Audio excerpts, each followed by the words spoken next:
I call this meeting of the Pearland Independent School District Board of Trustees to order on January 23rd, 2018 at 3:33 p.m.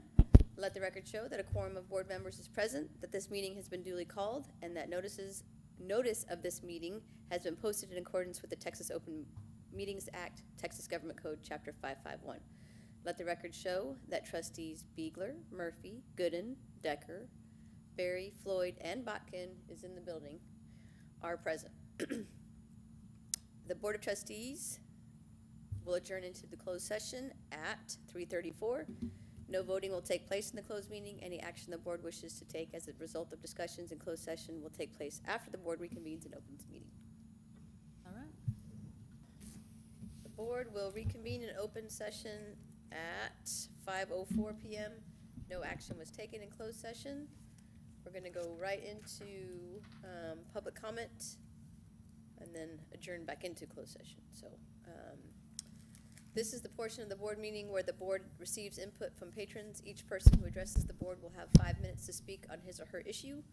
Because of topic posting requirements of the Open Meetings Act, board members will not ask questions of the patron and will not answer any questions posed to the board by the patron. No action can be taken on any issue presented during the patron comment segment of the board meeting. Patron or patrons addressing the board will be notified when they are approaching the last 30 seconds of their allotted time to speak. All right, Mr. Fulis.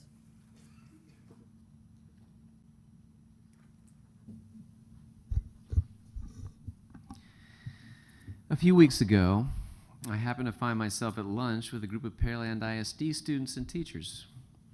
One of the students mentioned that they had seen very little in the way of response to the recent suicides, but that the school still seemed to be pushing the so-called GRIT program.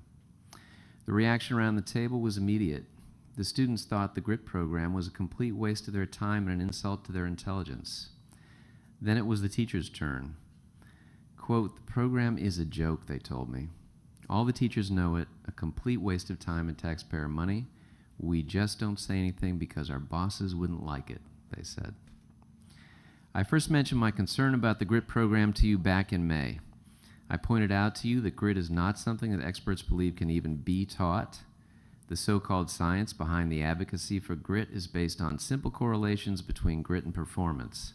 But as we all know, statistics do not show causality. GRIT is a non-cognitive factor. It is not something you can just instruct someone on like the Pythagorean theorem.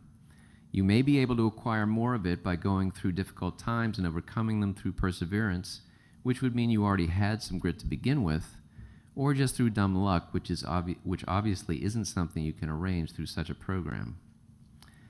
And yet Dr. Kelly doesn't seem to understand this.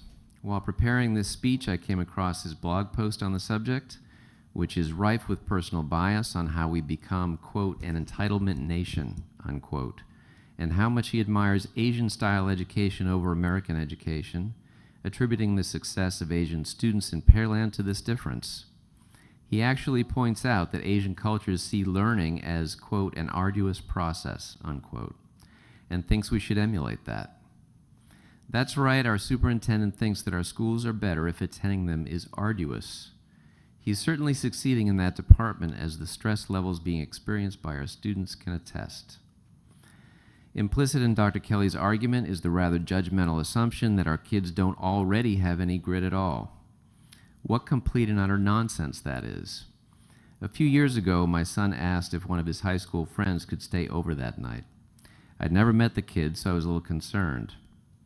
Turns out he lived with his dad, who was in the habit of disappearing for days on end at random times. He'd just done it again, but this time forgetting to leave his son a key to the apartment. This young man had nowhere to sleep, but it was still important to him to go to his classes, so he slept on our couch that night, got up the next day, and went to school. He didn't have the best grades, but that kid had grit, and he didn't learn it at school. What do you think he's getting from your program? The grittiest child I ever met is a 7-year-old girl not being allowed to use the girls' room in Pearland ISD and who has to deal with teachers insisting on labeling her with a male name so that the rest of her class knows she is transgender. No one in this room will ever have to experience something like that, and I bet you're all glad you won't. What do you think she will get out of your grit presentation when she's old enough to see them? It gets worse. On January 8th, in response to the suicide attempts, an informative program was presented at Dawson High School. It talked about mentoring and other approaches to suicide prevention. Great. And then, lo and behold, it also spent time on the GRIT program in the context of suicide. It even suggested that parents come learn about it so they can create the same gritty culture at home. That's right, parents. Dr. Kelly thinks that the reason his students want to kill themselves at such an alarming rate is that they aren't gritty enough. And by the way, the reason they aren't gritty enough is because their parents aren't raising them right. You know, the word insensitive doesn't even begin to describe that message. I wonder what the parent of a child that had actually attempted suicide would think of it, had they been listening to that presentation. I wonder what Kimberly Shapley would think of it, considering that we all know what you're putting her daughter through with no apparent concern for her suicide risk whatsoever. There are no words to describe how wrong and how hypocritical that is. If you want to do something to reduce suicides in Pearland ISD, try actually talking to the students. They're the only ones that fully understand what they're going through. But you don't like to do that. It has now been 4 months since I invited those board members that had 30 not met seconds. the little girl being denied bathroom access and who we know has an elevated risk of suicide to go and meet her, and the number that have done so still stands at 0. Thank you for your time. Okay.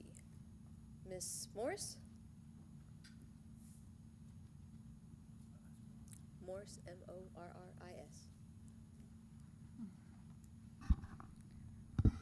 Okay, hi, I'm Sarah Morris. I admit I do not have as well written of a speech as the gentleman before me. It's my first board meeting. I just wanted to speak to you guys about some of the zoning issues from my specific neighborhood. I'm a resident at Sunrise Lakes, and currently that is the only neighborhood in Pearland ISD that is split in the middle. That is something that I know Mr. Floyd has taken an interest in trying to examine, and I know there's been a recent research and some just different studies that have been going into looking at that issue. I'm a relatively new resident of Sunrise Lakes in the last 2 years, and I assumed when I bought the home, which is my own fault, I didn't do my full research, that since there was 2 other elementary schools within 2 miles of the home, that we would be zoned to one of those. I had no idea that the homes backing up to my back fence went to Challenger, and me on the other side of the fence was zoned to Lawhon. And I'm not here to complain about Lawhon at all or anything like that, but the reality is that it's almost 6 miles away each way. And that is an incredible hardship to my family personally, with having to transport him to that campus in the mornings and then to pick him up in the evenings. Due to some behavioral issues with my son, he's not able to ride the school bus, and so my husband and I have made the decision to transport him personally. And so we aren't relying on bus service. I know that's an option, but that's something that we've chosen to do to try and make things better for him and for any other potential children on the school bus. I know we aren't in the middle school level yet. We're still just on the elementary level, but I know with speaking with other families in the neighborhood that it's an incredible hardship to be going all the way to East Pearland for the middle school and the junior high level, and then to develop those peers and those friendships with kids who live 7-8 miles away, and then to get shifted back to Dawson High School, which we clearly should be zoned for since it's 2.5 miles away, not 8 miles away like Pearland High. And so I'm concerned looking forward that when I'm gonna have 4 kids going through the school district here, that we're not gonna be going to an elementary school that's literally 1.5 miles away from our home. And instead I'm gonna be transporting my son or my other children to schools that are 6, 7, 8 miles away and spending a half hour each way, plus transporting them to whether they're in sports or band or things like that. I know with speaking with other families in the neighborhood that that's been a huge hardship, just because we're literally as far west as you can get being zoned for these schools on the far east side. And I'm not making any evaluation of the schools at all. It's just the distance is really considerable. And so I would just really ask you guys to consider uniting our entire neighborhood once again, like it was previously about 10 years ago. It stinks that my daughter is friends with kiddos in the neighborhood, and she's not going to go to the same school as them, even though they literally are a 90-second walk from our house. And so that's frustrating, to try and develop friendships in the neighborhood when my kids aren't even going to be zoned to kids to go to the same school as literally homes that back up to our back fence. I really believe that Challenger would be the best fit for our entire neighborhood, not just half of it. And so that's all I have to say, just to ask you guys to reconsider looking at that again. I'd really appreciate that. Thank you. All right, thank you, Ms. Morris. All right, I don't have any other signed up, so that's the conclusion of public comment, and the board is going to adjourn back into closed session at 5:14. Okay, the board will reconvene in open session at 6:28 PM. No action was taken in closed session, and I do apologize for our tardiness. Are there any motions? Yes, Madam President, I have a couple. The first one, recommendation I have is I move we accept and approve the superintendent's recommendation for employment of personnel as presented. Second. Okay, so there's a motion made by Ms. Beegler and a second by Mr. Gooden. Any further discussion? Hearing none, I shall call for the vote. All those in favor? Okay, the motion carries 7-4 and 0 against. Okay, I have one more. I move we extend the superintendent's contract as discussed in closed session to reflect an effective term of July 1st, 2018 until June 30th of 2021. Second. Okay, it was a motion made by Ms. Beegler and a second by Mr. Botkin. Any further discussion? Okay, hearing none, I shall call for the vote. All those in favor? Okay, the motion carries 6-4, 1 against. So that's Beegler, Murphy, Gooden, Decker, Barry, and Botkin 4, and Floyd against. All right, so we're gonna stand for the pledges.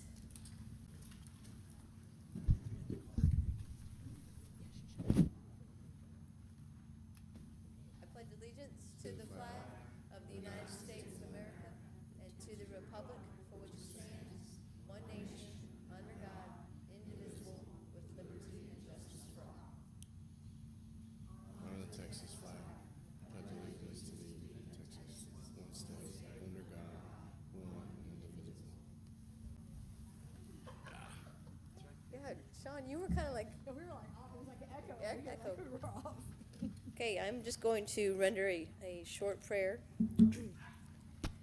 Heavenly Father, thank you for this evening and all of the words of wisdom that was shared within closed session.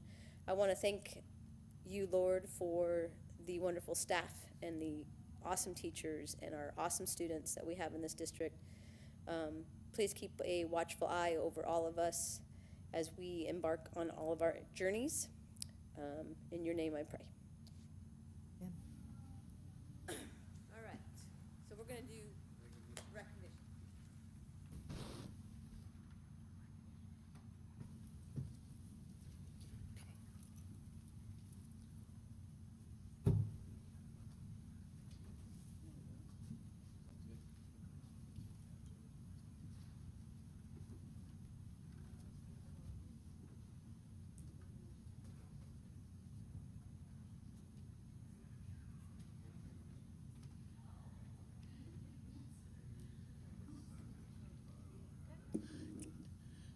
Good evening. Pearland Independent School District is home to some of the most talented individuals in the state of Texas. And now comes the time we like to recognize people for their achievements and their contributions. But before we do this evening, Dr. Kelly has a special presentation to make for our board.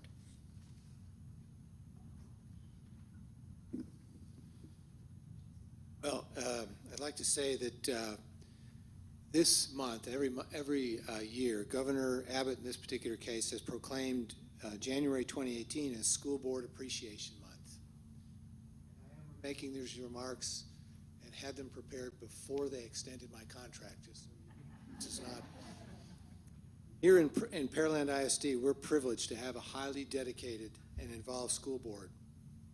4 of our trustees have children in our school system now, and another trustee has a recent graduate. We also have a recent high school graduate who is a trustee and who is the youngest elected trustee in America. Among the occupations represented on the board are engineering, insurance, at-risk student assistance, local businesses, banking, etc. As is typical, the occupations and interests of our current trustees are valuable to consideration of the very items before the board. Leadership is often by example. Among many other actions of our trustees and their spouses, they were highly visible, providing personal help, for example, to those affected by Hurricane Harvey. They were helping with the delivery of food, manning activities in the PHS shelter, donating gift cards and money, and other activities they did without fanfare. Remember one night being in the shelter, Rebecca, our president, was there doing stuff. Her husband was the doctor on call all night long, helping medical folks come into the shelter, and running into Jeff, and Jeff is working with Grazia's restaurant to bring food to the shelter and to other people. Stuff like that was going on that whole time, and that's just one example. At a minimum, the board holds monthly meetings. Sometimes they last 6 hours. Today's meeting began at 3:30 p.m. and will likely be about 4 hours long. But they attend all kinds of school activities, from athletics to school visits, fundraisers, all kinds of things. If it wasn't, our board meeting wasn't so long, they sometimes go through a list of all the things that they've done over the last month. The board is also required to participate in hours of annual training and sometimes trips to Austin, Dallas, or Houston, depending on where they require us to go. Our board is active in the community with membership and leadership in various entities, including the Rotary Club, the Lions Club, the Pearland Neighborhood Center, the Pearland ISD Foundation Board, and others. I couldn't even remember all the ones, for example, that Sean wrote.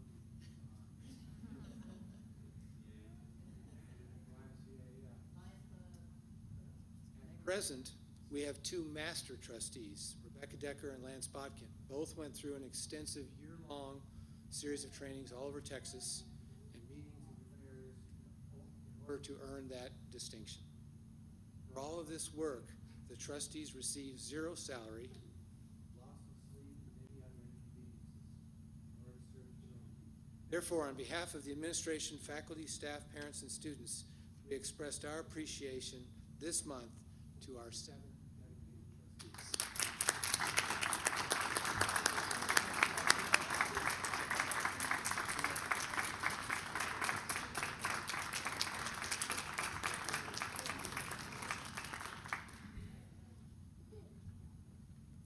Thank you, Dr. Kelly, and thank you, board members.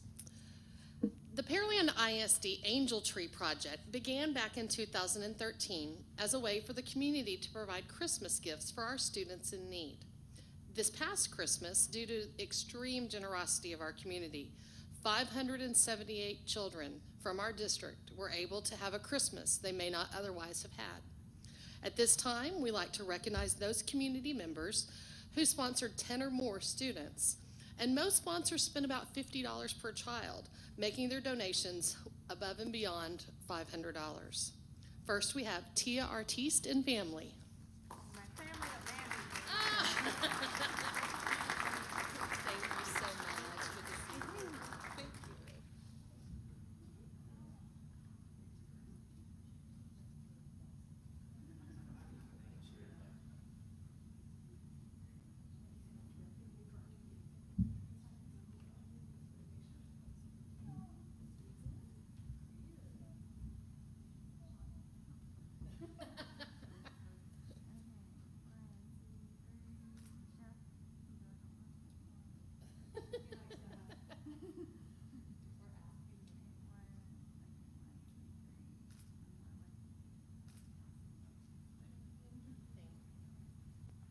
Next, we have the First United Methodist Church, and representing them tonight are Joyce Yoder and Lynn Balfort.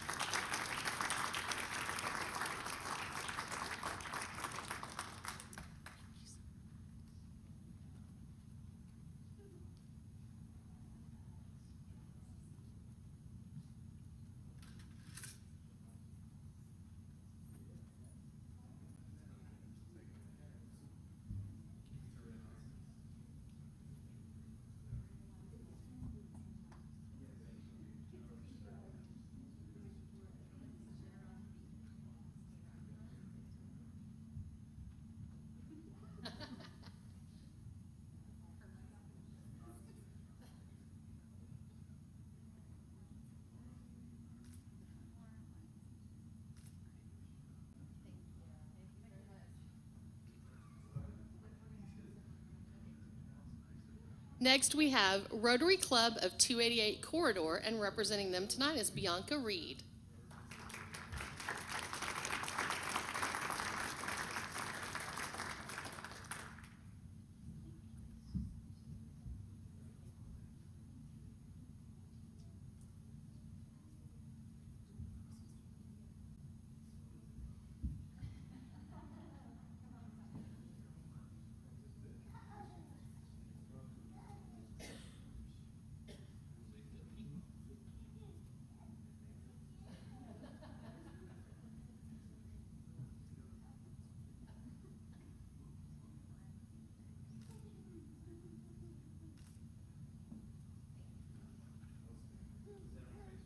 Next, we have Shady Crest Baptist Church, and representing them tonight are Donald Hentz and Tyler McKinney.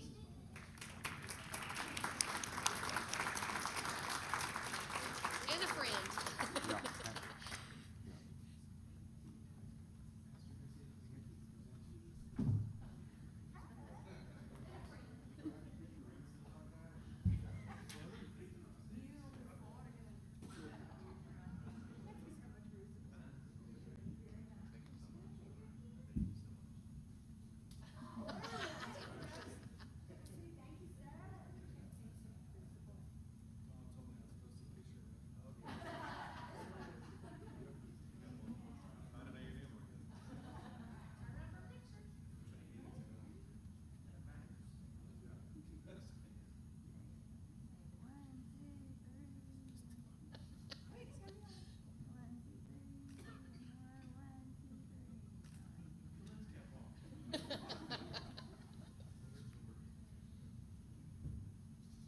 And then we have Texas First Bank. Representing them is Carmen Shepherd.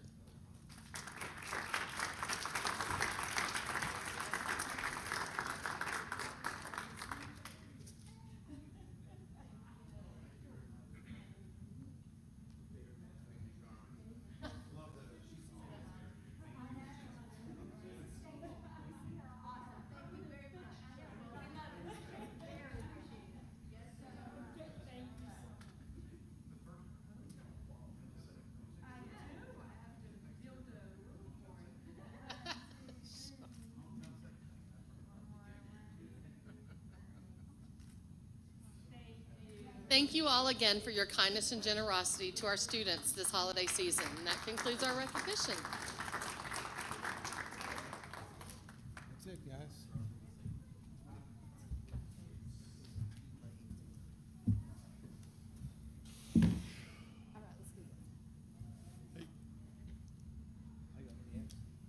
I love it. 10, you mean? The 10? The 10. Hey, y'all don't have to leave. We got exciting stuff coming up. Y'all can stick around. I see Mr. Partey is here, and so is Larry Berger, so it's going to get real exciting. Anything could happen. I like the temperature. The temperature's very nice. Oh, Cruz is here. Good job. We have Mr. Cruz here tonight? Who's Wow. here Dang. The big wig, right? It's must be Right? big time tonight. too? Big time. Okay, Dr. Kelly, want to go with the consent agenda? Yes, ma'am, that would be good. And I know before we do anything on the consent, there was this. Oh, yes, I'm sorry.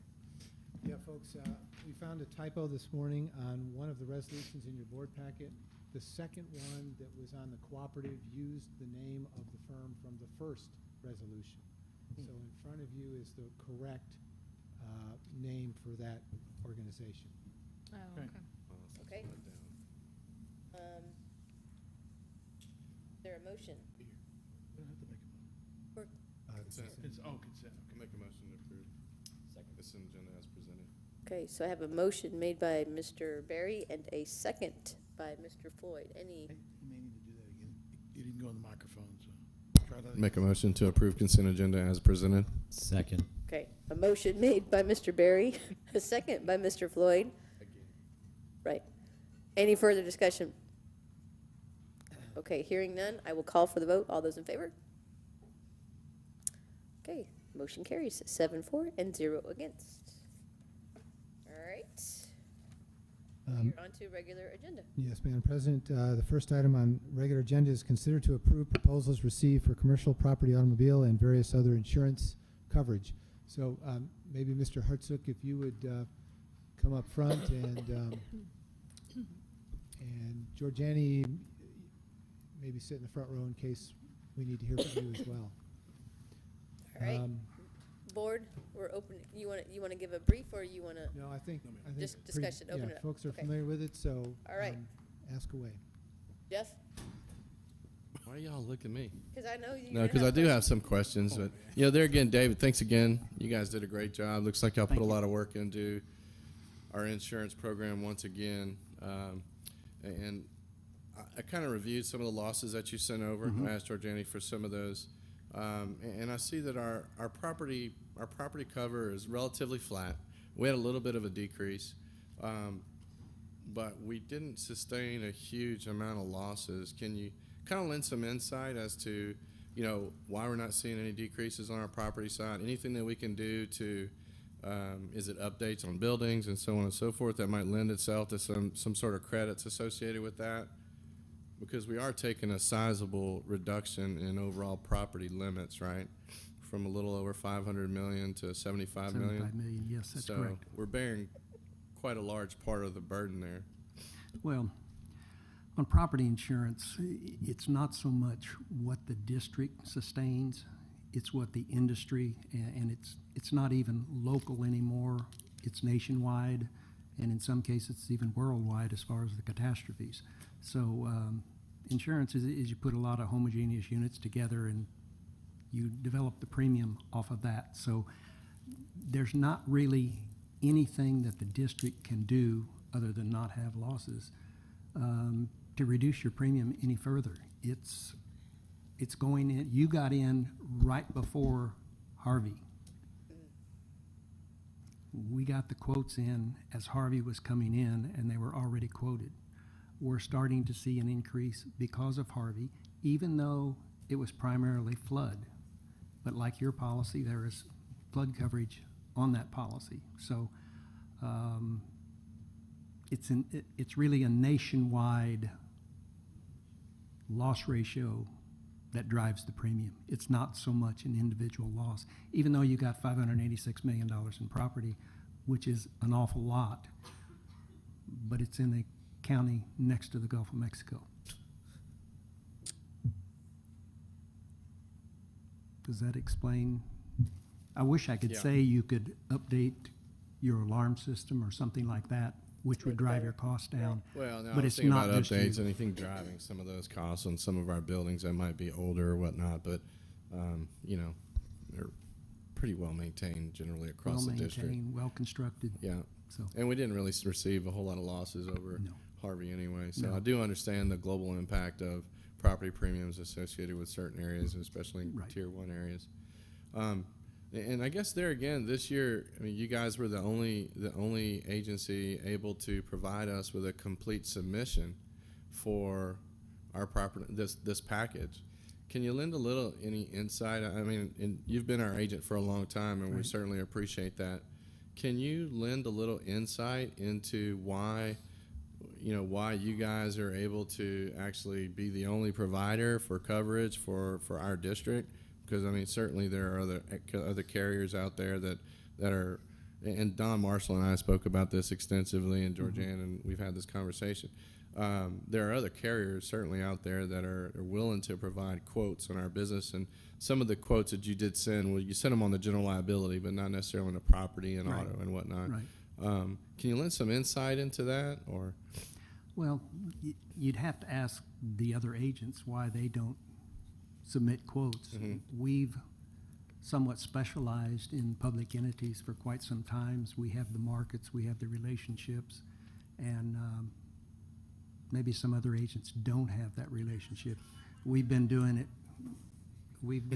for Perfect timing. for close to 35 years, and so we have the relationships with those companies. And why other agents have not gotten into that marketplace, I'm not sure. Yeah, it's a tough market, right? It is. Pretty It limited. is. It's a limited market Yeah. and limited number of companies, especially on the casualty side. There are several pools out there, and They've taken some real hits in the past 2 years.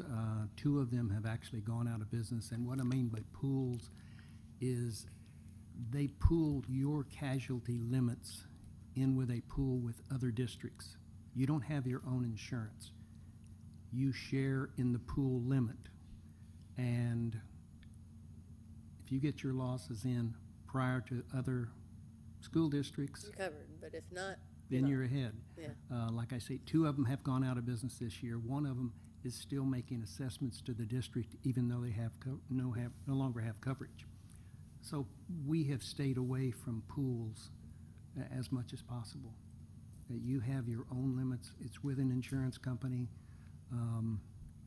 They are part of the Texas Guarantee Fund, so that if they didn't go out of business, you would have some limited protection through the Guarantee Fund. Pools are not part of the Guarantee Fund. So it's pretty shaky. Sometimes they can come up with some reasonable premiums, but sometimes you get what you pay for as well. Tricia, you have- I I don't know that just we will. wanted to add something to it. Okay. We did advertise this proposal 2 more weeks than in prior years. So we allowed a longer window of opportunity for proposal responses. We had a pre-proposal meeting. We did have about probably 4 other competitors, I would say, come by and show interest in the proposal, but yet they still did not submit one. One of the issues that we have here as well is that we bring this proposal every single year. We don't have options to extend. Normally you would do a bid and you have the option to extend for up to 4 additional years for a total of 5 years. And so having them respond every single year detracts them. Like they don't, you can probably attest to it. It's very hard to submit this bid, and they know that they're gonna have to do it all over again in the next year. So in the future, if we allow the option to extend the contract, of course, subject to board approval, we may have more interested vendors. Is there a reason why we could do it every year? I'm No, not sure I if think- there's a reason. I I think mean- the mood of the board in the past just has been that, you know, very careful and cautious about insurance in general. Okay, If you remember from the earlier years, Rebecca, we went from partial coverage to full coverage on Yep. workers' comp and Yep. did other things. It seemed like the mood of the board was very cautious in every year. right. I do, okay, I can remember. And some of those pricing gets conversations. affected too, because you don't get the same pricing, you know, if you renew the contract, than if you have to go bid again and again and So you again could every get better year. pricing if you had a longer contract versus, He can year to probably year? help us answer that question. The companies have long memories. And when they see Pearland ISD risk come across their desk, well, they're bidding again. And even the incumbent agents, the incumbent companies that write your coverage, they know that it's going to be shopped every year. And a lot of times, like we went to 38 different markets for the property insurance. okay, it's a And lot of work. I'm sorry, but a lot of times an underwriter takes that risk. Well, here it is for the 5th year in a row. We're going to set this over here. I've got a better chance of writing this risk. Mm. So if it comes out every year, it's less likely that you're going to get better quotes. But how long have, somebody had just mentioned that you guys have had our insurance. How long have you, as Gallagher Victory Insurance had, or Victory had the school district's insurance? This school district, it's been just slightly over 20 years. And how many, and we had 0, Dr. Kelly, 0 bids that came in To this be- year? For what purpose? This year was just them, they're the Yeah. only bidders. I Okay. believe last year, they were also the only bidders. I would need to I don't check remember. prior years. Okay. I don't know. And over does insurance fall under, they're not approved under professional services where we approve them, like our architects, and they go out and broker the different insurance, we approve their bid? Yeah, the amount of the insurance is handled like a bid, having a representative who represents the district would be more of a professional service and can be chosen accordingly. Does that make sense to y'all? Yeah, but what's the tip? We don't have anyone. What do most other school districts, what do other school districts around us do? Is it a long-term contract kind of thing, or is it just always year to year? Is that the normal for a government entity to bid that every year, or is it something that? No, We could look most at school differently. districts will do, of course, it's a one-year bid with the option to Option. renew. So Mhm. if everything is favorable and everything went well, we are happy with their service, rates are good, the board is then presented the option to renew the contract for an additional year. And so it goes year after year. Okay.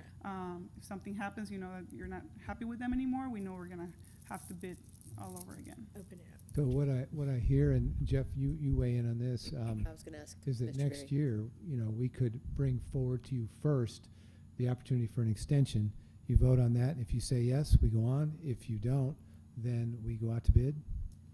Would that Yeah, work, but the Mr. only- Hartsook? Yes. Well, so. The problem with that is that people 20 didn't years, bid this year almost. because of our current standard, I guess. I Right, would So we say. would have to if- implement it next So year. I would think Oh, that, yeah.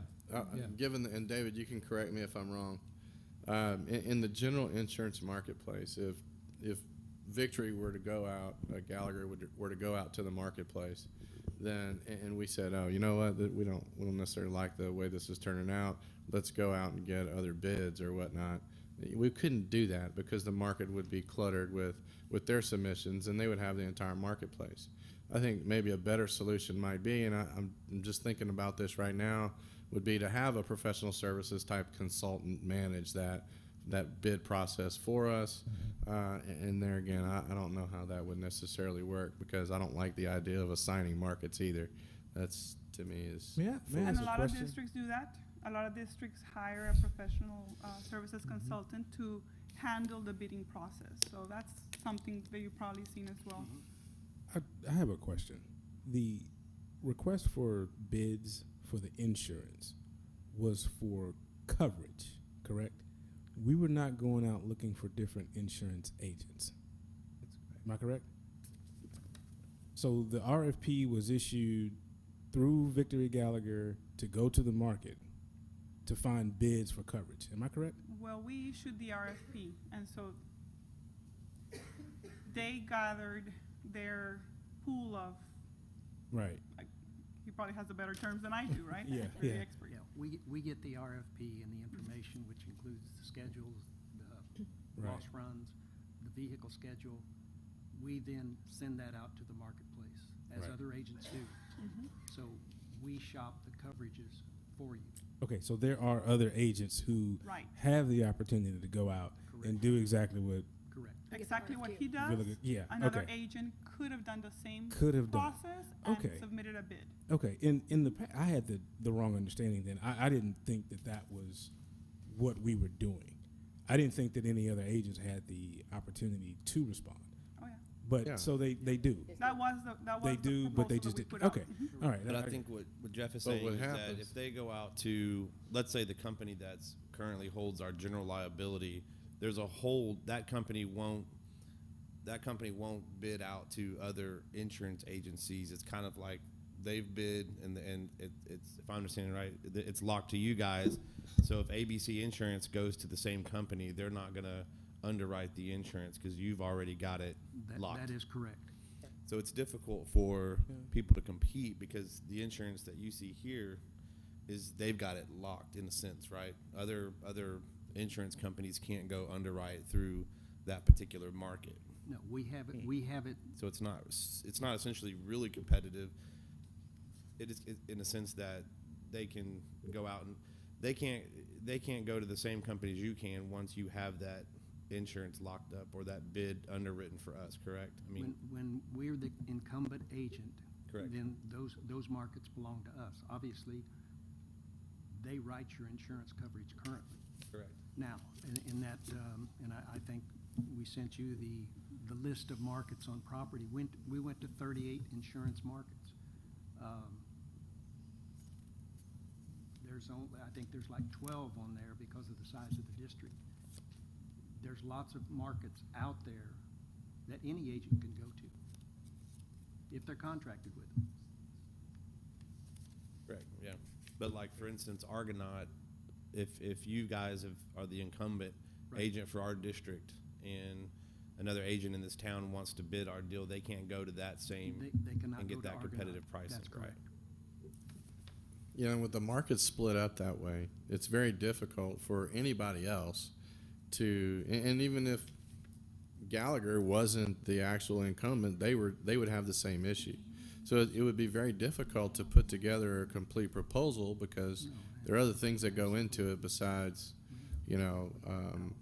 going to different markets and whatnot. They're going to want to know what competitive pricing is, what their current expiring price is, and so on. So there are a lot of different things, and a lot of companies won't bid if they know that other companies, like one that we have, maybe James River or somebody like that's already participating. So Yeah. But I guess is it truly a competitive environment? Not really, but it It is what it is. But it the is the key nature is- of the business, The key is that we follow the competitive procurement process. That is the key. well, correct. That is the key.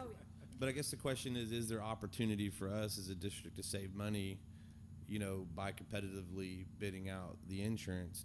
Are we, is it somewhere in fees or things like that we don't see other than the premiums, and we won't see that because we don't have any other competitive. Yeah, I think, Sean, I'd like for our team to have time to research that.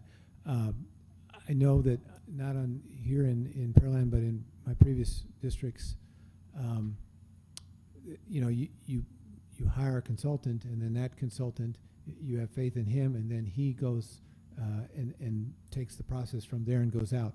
I don't know enough to know whether that's the best way to do this or not. I need to consult with our purchasing guy and of course Georgiani and others. We can certainly consider a new method for next year. I'm just curious. Do we pay a fee to Gallagher, or is it? I mean, how do we just pay the premiums The premium, and then we receive a commission off the premium from the insurance. from the insurance From company? the insurance Okay. company. Yes.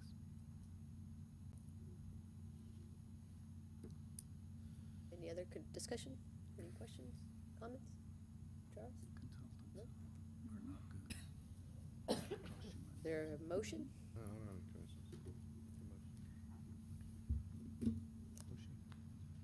Yeah, I mean, I'll make a motion. I'll make a motion to approve the proposal as presented.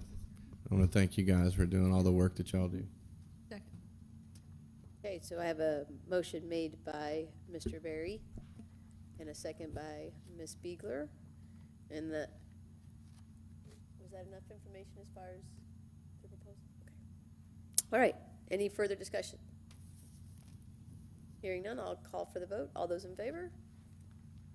All right, the motion carries 7-4 and 0 against. Thank you again for all your work. Thank you, Mr. appreciate it. Hartsook. Thank you for all the Thank you. questions. Yes, thank you. Enlightened. Thank you for your knowledge, Chef. Thank you for your knowledge and all your. I was All right, enlightened we have to go, by your Board, prowess. I am going back. I forgot to do the Texas Academic Performance Report hearing. I don't think you forgot. I think You know, I know. it Lisa just- I Nixon, just- it right? just- You know. Hey, it's the I last time. apologize, This is Dr. the last Nixon. time? Oh. I hope not. All right. Well, for the Well, for TAPR her, report. right, Madam, yeah. Madam President and members of the board, the reason this is on the agenda is that there's an annual requirement in Texas law that this TAPR be held or discussed during a meeting within 90 days after we receive it. In our particular case, the vast majority of this information has been given to you in the fall during Dr. Nixon's presentations. And in fact, a lot of her information is more current than the report that they issue. They don't have Of course it is. much of the information from spring of 2017 other than STAR scores. Having said all that, Lisa? Well, and you have a copy of the presentation, so I don't know if you'd like for me to go through it, if you have questions about something in particular. It's really up to you. We Okay. have published it. We'll also post this on our district website, so Okay. the community will have an opportunity to see it as well. I say we go with question. Okay. Are there any questions, Board? I have some questions. Okay, Mike? Does anyone Mr. Floyd? else want to go first? Go ahead. So I was going through the actual report Okay. that was provided on, I think you gave us the link, and this is the one that's published by the TEA on their website. Yes.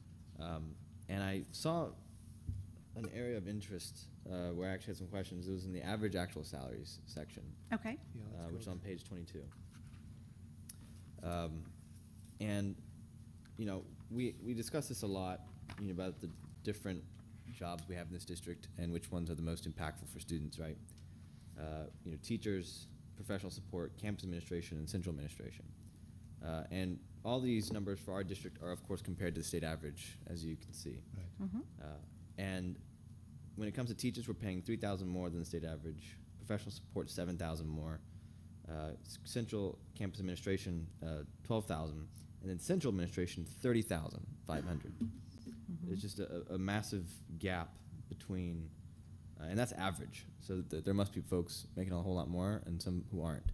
Yes. So I was like, okay, that was a point of concern. Okay, well, Michael, let me address that. Well, before that, Okay. I thought of, okay, maybe, you know, there's only a couple of folks, 21, who work in central administration, so that may be why.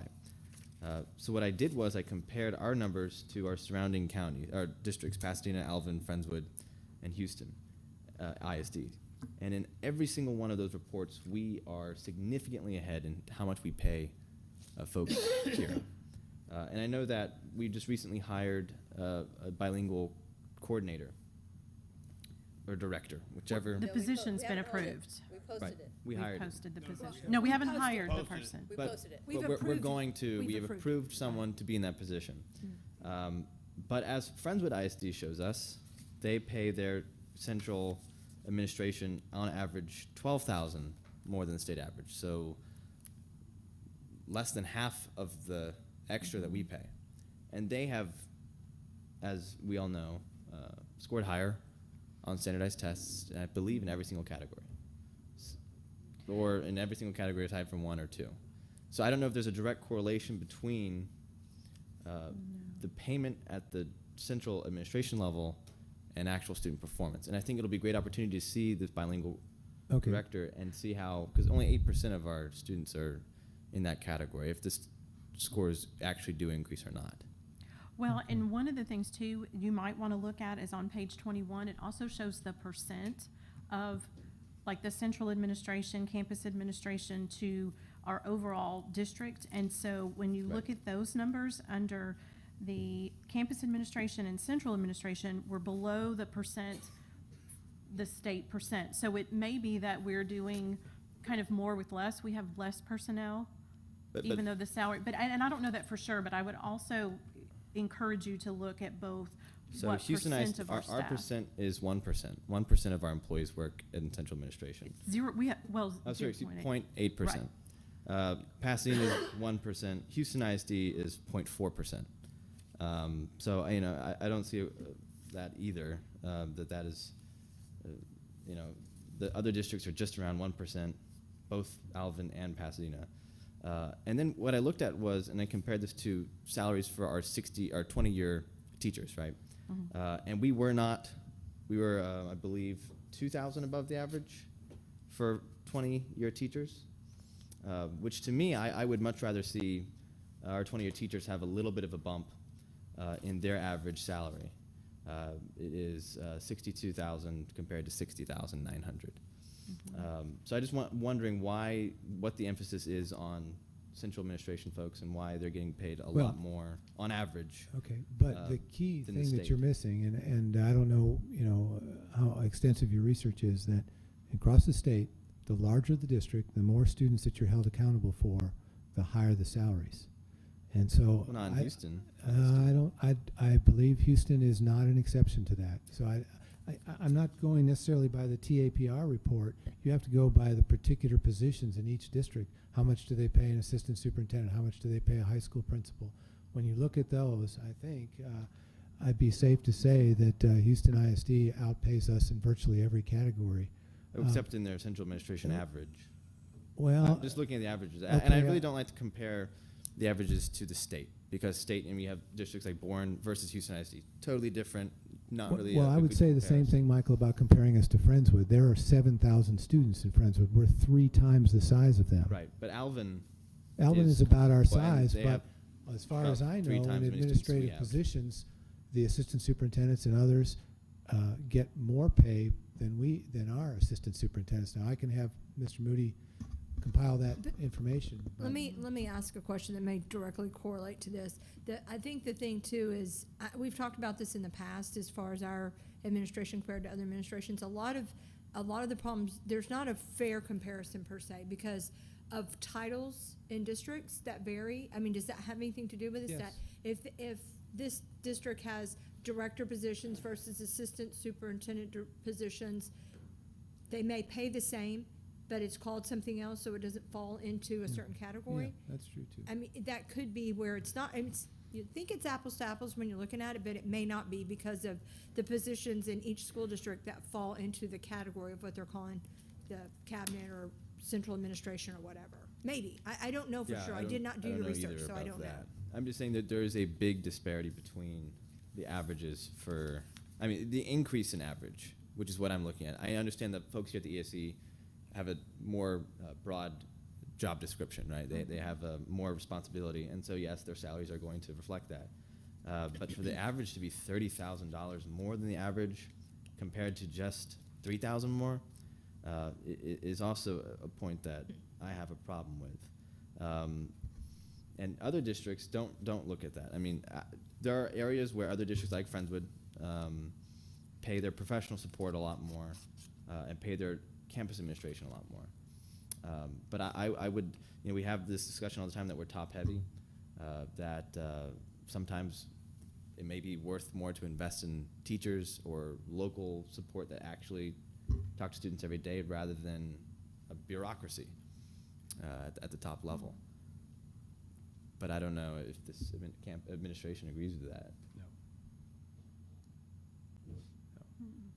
I mean, we can prepare and show you reports that counter that, but the most obvious one is the one I just pointed out.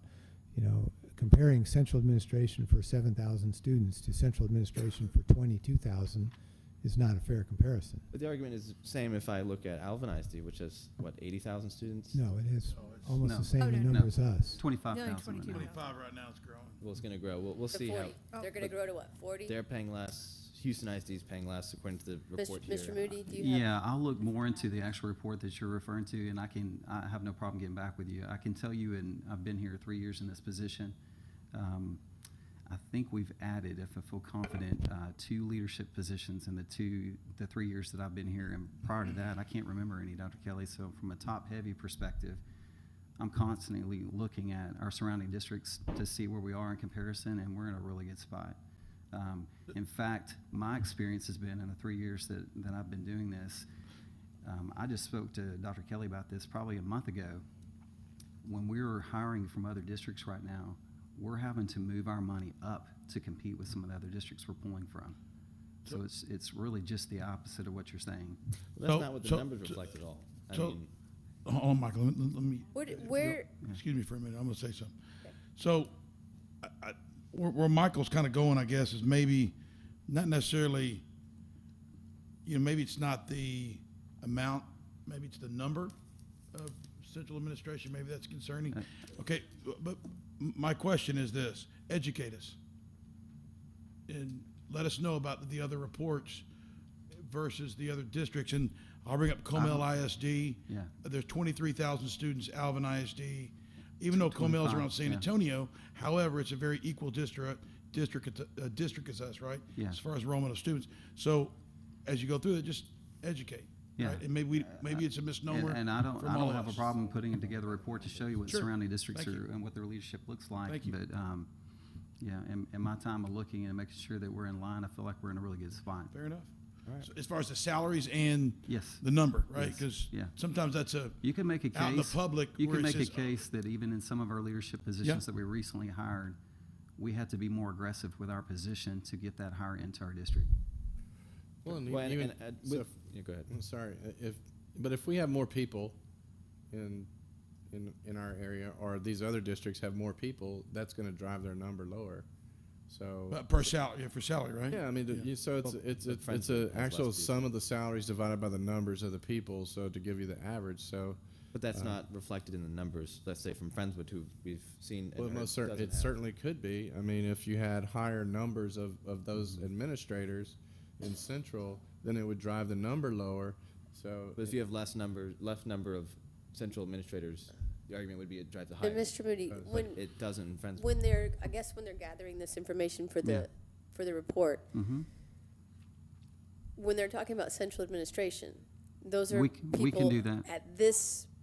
in this building, right? Yes, yes. 21. Because I know other districts have specialists They that have are 'em on- actually on the campus. That's right. And they wouldn't be considered central, CCISD would probably be right? one of those. They have instructional leaders and things like that, so they wouldn't even be included in Yeah, the central yeah. administration. Whereas, When we put together a report, we'd have to dig into that to make so sure that that's, we're I comparing mean, it accurately. so that we're Yeah. looking at comparing apples to apples and Yes. not. Yeah. Like peer facilitators and stuff you're talking about? Yes. Yeah, right. Yeah, Fair enough. that's on most of the campuses, for example, in Pasadena. Fair enough, yeah. Pasadena has, I know that Yeah. in Creek has Testing instructional coordinators at testing campuses that we on don't have, yeah, campuses yeah. that are not, Yeah. that we house here, Yeah. but not on Yeah. our district, on our. But specifically with Friendswood, I mean, you can't validate the argument of their test scores based on central No. administration and salary. I mean, there's so many other factors that go into the test scores than just. But I'm saying, where's the money going, Right. and is it being spent effectively? But that's not a correlation to how Friendswood That's how we is judge our performing. entire school district. That's how the state judges us. That's how we judge ourselves. That's how we judge Dr. Kelly. We get report after report and presentation on our test scores. Right, but you That's actually can't- in this presentation. But you can't compare Friendswood's test scores based on what we Salary. pay our. Right, there are other factors, Because of course. the makeup of our central administration, the tenure, the different things, the way that we pay people here may be different than Friendswood. And Friendswood's, They might have a bunch not of only new. the demographic, there's a lot of things that go into their test scores that are completely Right, different. which is than why I what- also pulled what Pearland is. Pasadena So- and Alvin and Houston ISD. All the surrounding areas were way above anyone else. Yep. But yeah, no, Inspector, take a we'll be look at happy it. to put- We'll be happy to That put would be together something for wonderful you. to, so look that at we're it. looking at apples to apples and Yeah, not. and I would remind everyone too that Lisa, what she originally pointed to, I think is even more relevant, where she's basically showing percent of the budget spent on each of these categories: central administration, campus administration, teachers, as compared to state averages. And in every single case, we are spending a lower percentage of our budget on central administration and on some of these other areas that are controversial, like athletics. I think that's part of that. Yeah. I have a, I mean, it, that's. it brings up a question. You mentioned Clear Creek and Pasadena with their peer facilitation and on-site testing coordinators and things like that that are part of their central administration, where we don't necessarily have that No. on the campus. No. What's the, because we're talking about testing, right? So it's fair enough to talk about it now. What's the philosophy behind that? Why do they do it that way and we do it this way? Just curious. Just from a former principal, I think if I was a principal going back to my days at Dawson High School, to Uh-huh. have an administrator that was focused on testing only would be a huge thing. Right now, our assistant principals are responsible for testing. So they've got their normal obligations that they've got to fulfill throughout the day, discipline, evaluations, but they've also got to jump into, one of them or two of them are going to jump into testing throughout the year. So, and then a Instead of peer, having a single testing coordinator. Yes. Yeah, I know, yes. but- They can crunch the data and a peer turn facilitator around and is- support that with the teachers in the classroom. excuse me? They can go over that data and analyze that data very much like what she's been doing for years and get that back to the teachers so they can improve in the classroom. And then like a peer Those are facilitator. our APs that are doing that. Yeah, the APs are doing that. And It's then very a peer hard to get that back. facilitator in Pasadena. Does Clear Creek have peer facilitators or not? I'm not sure if they have peer facilitators. Yep. And so, They have wh- pe- coaches, But they right? also have the campus testing coordinators at the high Yeah. school campus. Yeah. The reason I brought this up is I just want us to be aware, especially with the bilingual coordinator or director coming in, Yeah. not hired, but coming in, to keep watch of those numbers and see if there is an uptick in test scores, which we hope there is, and if there's not, then maybe we made the wrong decision in that position. Because I would much rather have someone at campuses talking to students than someone setting. Well, actually, I think that is Come up fair. here. I mean, our entire reason for the needs in that area is that we feel that students, particularly English language learners in our school district, can perform at a higher level than we have done with them. And we think that we need work in that. That was our reason for the expansion of that program. Right. So yes, I think you have every right and responsibility to check and see if after that position is in place and has had a chance to make changes, whether that upticks our scores, as you point out. That is exactly what we are after. Right, of course, but they're getting paid a lot. Good. Any other questions, board? Mr. Floyd, you're, I'm good. Okay. I'm good now. no? Thank you, Dr. Nixon. Thank you, ma'am. Thank you. Do we have to? Are we done? I'm sorry. No, I would. I'm sorry. I had. Oh, something. Oh, questions? you have a question, okay. Charles had a question. Absolutely. I wanted the one thing that's on this report that is not in. Well, the one thing that's in this report that's interesting to me is the college GPA, Yes. and I'll get to that. that's. I don't have that in front of me. If you wouldn't mind bringing up that slide. Absolutely. Sorry, it's buried in here. Okay. Now, straight off the bat, I'm not going to tell you which group I was in my first year in college, okay? So that's off the table for discussion. But my question is, what is our opinion on the performance at either the 4-year or the 2-year colleges? And I'm looking, I think I did the math on this real quick. We've got a significant amount that are 2.5 and below. Mm-hmm. Just how do we address that? Do we see that as an issue? Is that, what do you think? Well, what's hard is sometimes they have a hard time finding kids. So you can see we have roughly 500 that were either not trackable or not found. Right, And right. so that could impact it.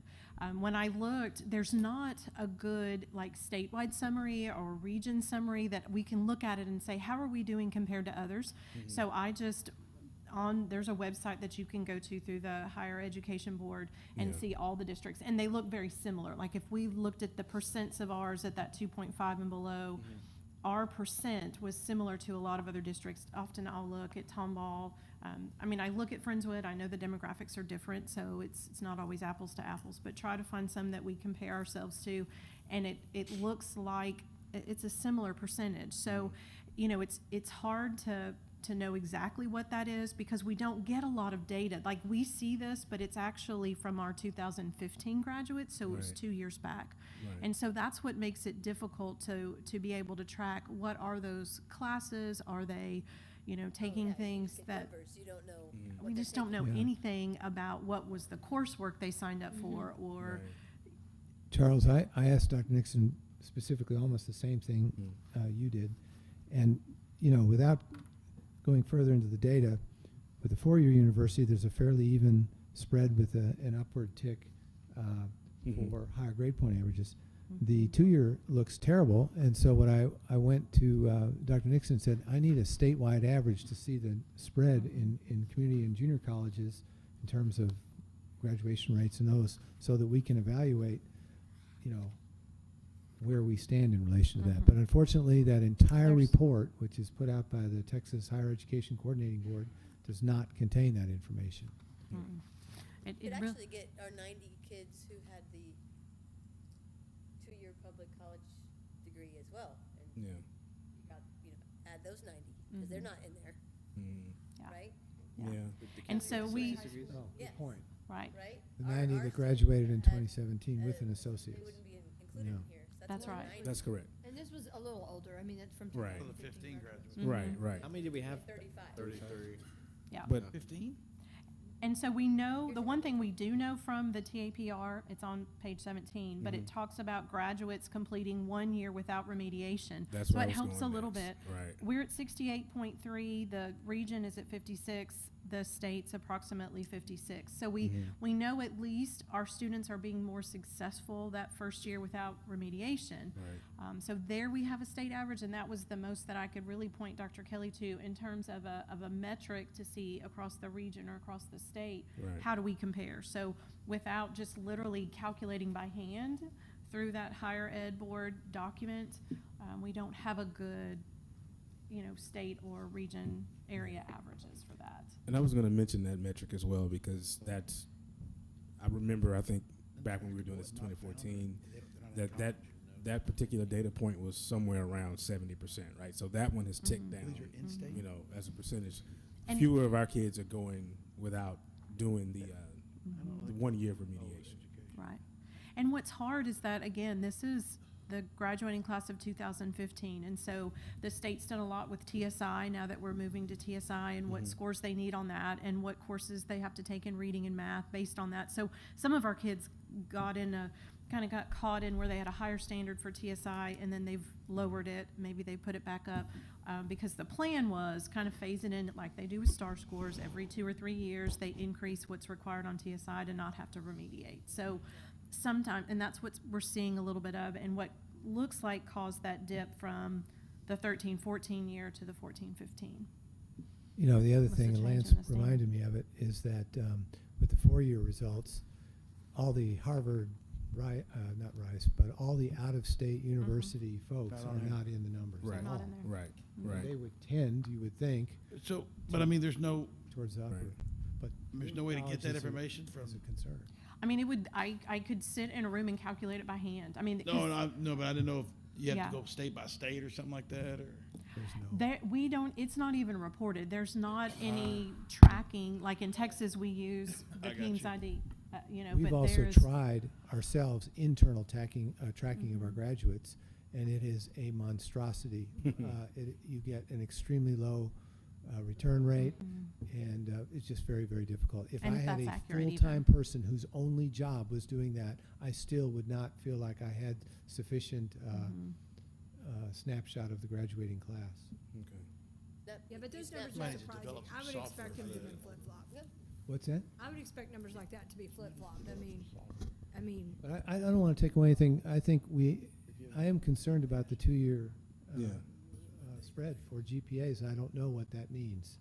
It is 2 years old. We have since had this huge influx of dual credit classes at the high school level. As Rebecca pointed out, 90 kids graduating with an associate's degree as they walked our Yeah. stage, That doesn't make sense. et cetera. But it is concerning. Yeah, but that invasion of Okay. privacy. Mike, I wanted to go back to your question. Your question on the item you brought up about the central.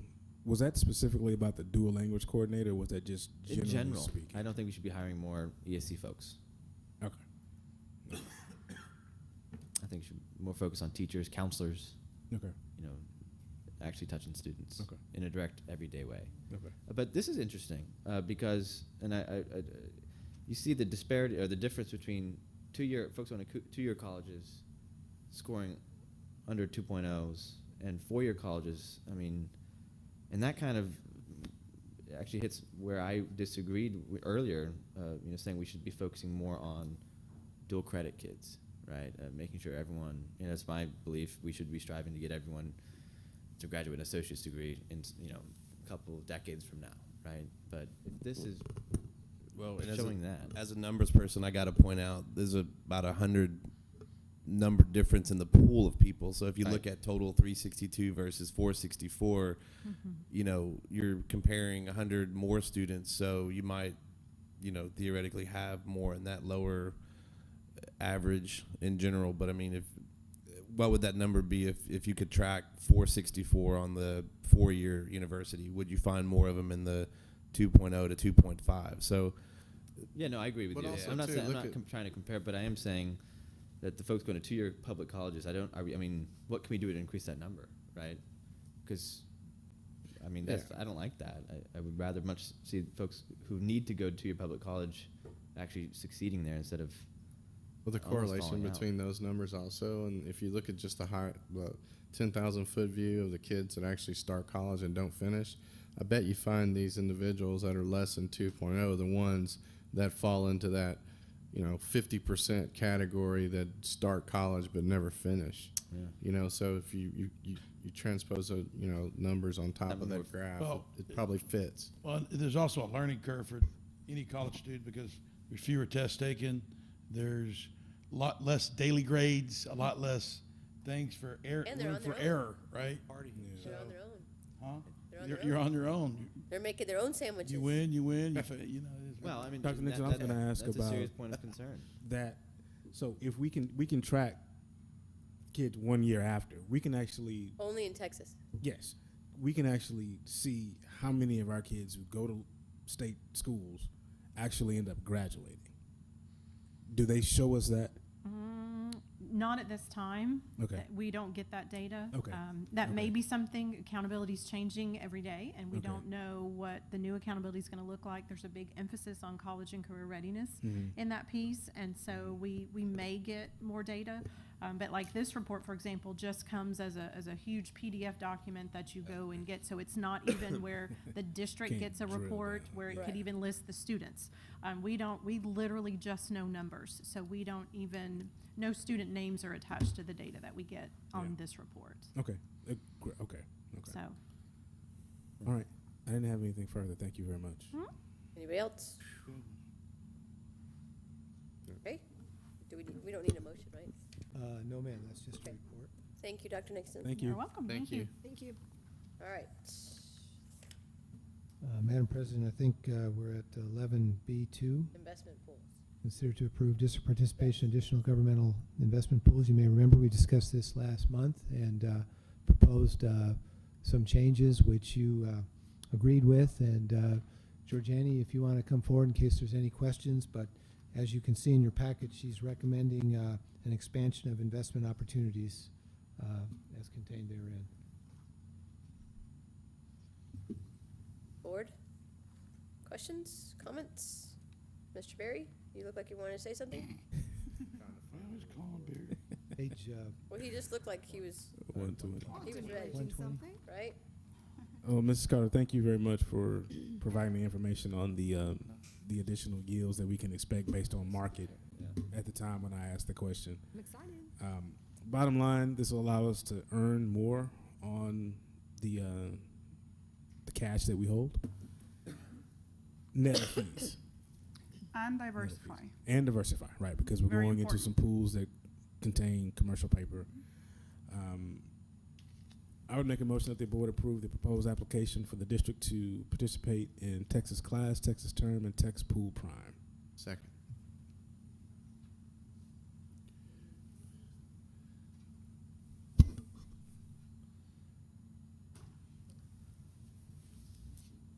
I believe we have a first and a second, Madam President. Sorry. So I had a motion made by Mr. Gooden and a second by Mr. Berry. And then Okay. we're tied. Him and Murphy were tied. I'm sorry, Murph, I'm giving it to Berry. Any further It was discussion? a tie. Yeah, I just want to make a comment. I want to thank you for doing all the hard work on this. I mean, you know, with this year not getting an additional funding, in the next 2 years we're not getting additional funding, it's imperative that we make the most of the actual funds that we do have. And if we can get a few $100,000 on interest, it's work that we haven't had to do, and we're just starting to realize those gains, and we can put those back into our M&O budget. Hopefully, we haven't actually talked about that, but get that back into our M&O budget, and hopefully in the future we can find other ways to maximize the cash that we hold on hand for our future projects that we have for our bond. So thanks again for all the hard work. You're welcome. Thank you. I'm excited about it. And by the way, I went to a conference this morning where they talked about the investments, and the market is looking to continue going upward for the next 12 months. So it's Nice. a very good economic outlook that we have right now. Okay. Any further comments? Okay, hearing none, I'll call for the vote. All those in favor? Motion carries 7-4 and 0 against.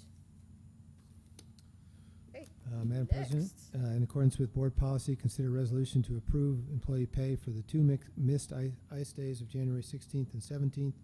As you may remember from your policy, your local policy, during an emergency closing, when the employees cannot go to work, in order to maintain their salaries and wages at the same level, we continue to pay them. Also, there are a very few number of employees who had to work generally part-time during that ice storm. And Georgiani gave me the exact total. And it is, if we were to pay those folks for their coming in during those hours, we would owe district-wide a total of $557, and it would be for a total of 8 employees. So I recommend that you approve the resolution as written. Any discussion, board? Make a motion to approve. Second. Yeah, discussion. Right. Oh, I'm sorry. No, it's Did I okay, go ahead. First and preempt second, we your- can discuss. Okay, so we had a motion made by Mr. Berry and a second by Mr. Floyd. Discussion? Mr. Archibald? And then you. No, go, you go. No, I didn't have anything. Oh, you didn't? Okay, I just wanted to make sure we have some clarifications for this, because people will ask, as far as, days being made up, or the employees yes, have to okay. work, not, the whole, just the big picture. Yes, fortunately, and I give a lot of credit to Sonia Serrano and her calendar committee, they built in enough minutes to cover 2 additional ice days. The 6 days that we lost during Hurricane Harvey were covered by a waiver from the commissioner. He gave us essentially credit for 420 minutes per day. So to make a long story short, we are missing a very tiny sliver of 30 minutes. And she went back to a committee, she and Nyla went back to a committee yesterday, and we are proposing to that committee, and they seemed happy with it, that we add 6 minutes for 5 days the week of February the 6th, and then we will not lose any state funding. Oh, I'm February sorry, 12th. February 12th? February 12th. Yeah, And we President's will- Day. Did you see what H said? So we have six minutes. 1 Times week, 5 we have to days. make 1 up 6 minute. minutes per day, Yeah, 5 days a week, 1 week. 5 days for 1 week, 30 minutes. 5 days for 6 minutes. And in that case, but the state hasn't, we haven't got any recommendation Well, from the state yet. the What's state, your opinion yeah, of what's gonna no, happen? it's beyond an opinion now. The commissioner, through our Region 4 person, has essentially said they Yep. will not grant waivers for the ice days. Okay. And so we're going to have to go this route. But Some districts have that flexibility to add the minutes to, and some districts do not. You're right, some districts will have to make up those days. Make on up their those back days, and a days. few districts have to go longer than 6 minutes. Mhm. Like I just announced today, a big neighboring district has to go probably 15 minutes. For a week? Or longer? Or longer, probably, depends. maybe So- for the rest But of if the year. there's any more ice days, we will have to make up a Good point. day, which Look is at- scheduled the first Monday of spring break, right? Which is because we're So out hopefully no. of minutes. That's right. Because we don't have any other, Yeah, 'cause we don't have any I- extra minutes. I already got a lot of phone Yeah. calls about that makeup day, so that's why I just wanted to clarify for the record. Like, we have paid vacations and we can't miss, so, that kind of thing. You know, one So other thing, Pam, is of course I looked into what if we just did make up the minutes? If we didn't, Yeah. Oh. And what proportion of our funding? And I did the mathematical calculations, and essentially I came up with it would cost us $40,000 Nope. to 6 do minutes that. is good. So yeah, we can do 30 minutes for 1 week. Okay, We can do 6 minutes okay. per day. That's not bad. Only for 1 week, too. It's not like for every day for the No, rest of the right, year. 1 week. exactly. Okay. I Exactly. think we should I'm do it good. the whole time. So, Dr. Kelly, I wanted to, okay, the committee. Bank that 'em. you- Is it, that's the same committee that develops the, the committee you met with Calendar. yesterday, Sonia, was that the same calendar committee or the DEIC? Nyla's. DEIC? Oh, okay. This was Okay. the DEIC. which is Okay, that's all I larger. have. then. Any other comments, questions, concerns with that? Okay, so I had a motion made by Mr. Berry and a second by Mr. Floyd. All those in favor? This is for the ice days, right? Yes. All those, Nice. Good one, man, good one. all right, their motion carries 7-4 and 0 against. All right, Madam President, the remaining 2 reports are for your reading pleasure. They don't require Reading pleasure. presentation. Look at we that. read them. 7:37. Look at that. Motion to adjourn. Call there. Boss. Yep. Motion to adjourn. What do I do with the time I have? The sun's still up.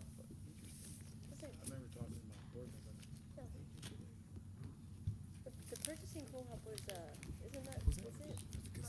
Yeah, yeah. You missed it. No, I didn't have anything. Right? We're good. We're good. All right, so the meeting is adjourned at 7:36.